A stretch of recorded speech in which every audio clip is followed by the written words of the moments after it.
all of you to give a big round of applause for Old Man Dan.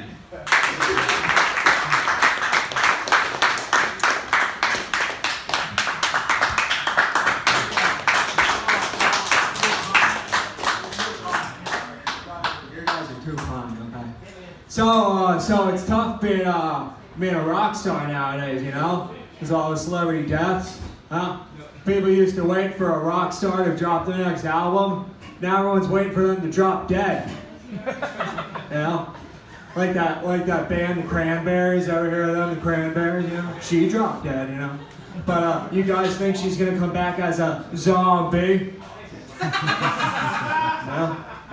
Okay, not a music fan over there. That's okay. You know, you're just gonna hate the next couple jokes. You know, that's fine. So you guys ever hear of Tom Petty? You know, you hear him. So I read in the newspaper that he died of an overdose. You know, I guess he finally had his last dance with Mary Jane. You know. You know, the saddest thing, it was all preventable. You know, his doctor said, "Mr. Petty, you gotta cut it out." And you know what he said? He said, "I won't back down." You know. And I don't like thinking about these kind of things, you know, but it can't help but your mind going there, you know. So you think when Tom Petty delivered that fatal shot of heroin into his vein, you know, and that lethal dose of dope, you know, reached his brain and his respiratory system slowed, and you know the hypoxia set in, you know, and those horses of eternity stirred and commenced their trot towards oblivion, you know.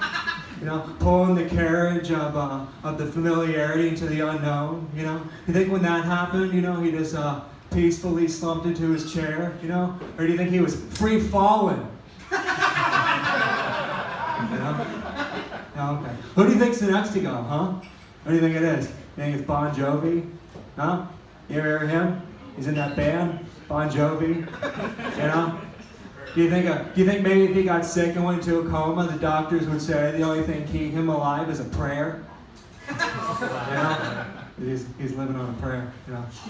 Hey, speaking of people dying, so you know Norm, huh? You know my nephew Norm? You know? He died. It was sad. It was very sad. He's into that autoerotic asphyxiation, you know? It's the only time in the bedroom you don't want to be well hung.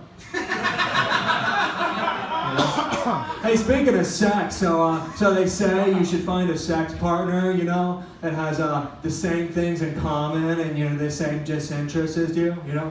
By that logic, you know, my marriage should have been like paradise, because neither of us like sucking dicks.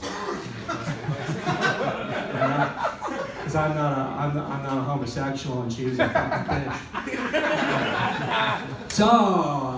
So speaking of my dumb whore of a wife, so she was such a pessimist, you know. She's such a negative Nancy, you know. She's such a Debbie Downer, you know. The only thing positive about her were her drug and STD tests. You know, she's a pill popping whore. Oh, okay. Hey, speaking of being positive, you ever hear of the gays, huh? You ever hear of them? Some of them are positive, you know.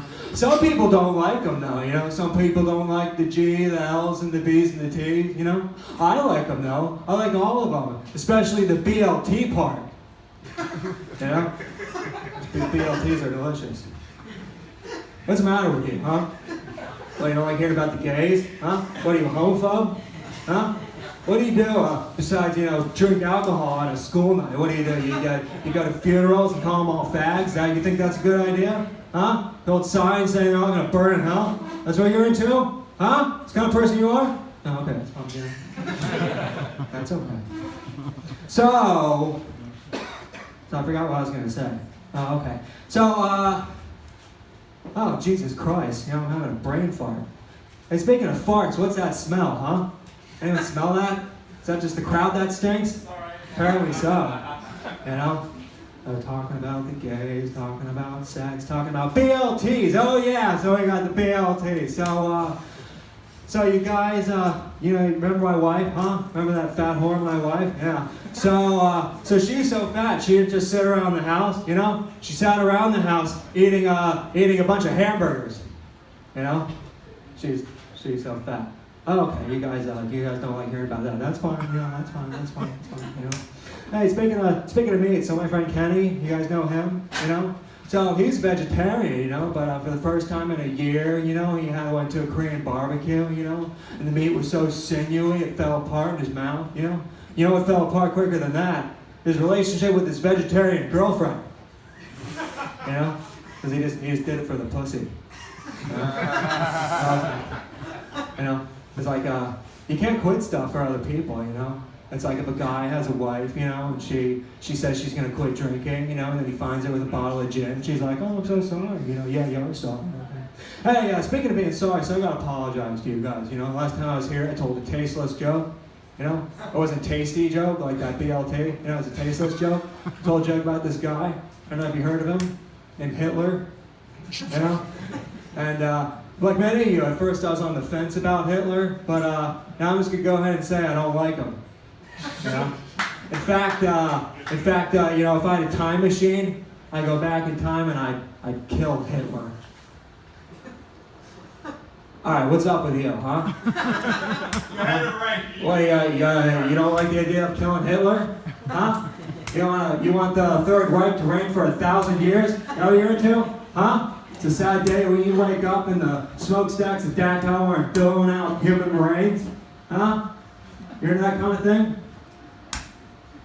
Or you just don't get it, huh? Wait, you don't know who Hitler was? You know? Joke's too highbrow for you? You know? You like those lowbrow? Should I tell more universal jokes, huh? Like a unibrow. You know? You know, you look like Freddie Mercury who's somehow gay or an AIDSier. You know? That's fine. And speaking of unibrow, so I got a Brazilian the other day, you know? But they stopped midway. They did a half-assed job. You know? And speaking of doing things half-assed, so you wouldn't believe what my wife said. Oh, let's get a load of this. So my wife, you know my horrible wife, you know, the one whose vagina I called Jaws because it was big and it was scary and it made a lot of money in the 70s. Oh yeah, so my wife, you know, get a load of this. The one who's such a junkie, she'd step on a crack and then pick it up and smoke it, huh? You know, my wife, that fat wife, you know, who was so fat, if she were to be in the obese range, there'd be improvement, huh? You know what she said to me? You know what the last thing she said to me was? She said, "I love you." You know? Before she passed. You know? In that hospital bed, you know, right before her kids killed her. You know? That's not funny. Breast cancer's not funny. What are you laughing at a thing like that for, you know? You know, and despite everything we've been through, all the highs and the lows, you know, mostly highs for her because she's a junkie, you know, but she said, "I love you." You know? And then she died before I could say anything back. You know, and the reality, it just hit me like a cold wave. And, you know, I like to think there's a heaven. She'd know I love her back, you know, because she'd be looking down and seeing me fucking her corpse, you know? What do you think of that, huh? A stiffy for a stiffy, huh? Yeah, that's what she said, too, huh? Oh, yeah, you know, to be honest, I didn't really notice the difference. The performance was about the same when she was alive. Oh, let me tell you that. All right, you guys have been great online. Okay, that's fine. There you go, there you go. I ran out of time, but you know, I'm dying on stage. She died in real life. You know, that's fine. All right, old man Dan, everybody, reminding all of us of our mortality. Oh my God, are you all right? Oh my God, oh Jesus. Oh, if I didn't hate old people, I'd really care right now. Yeah. Good for old man Dan.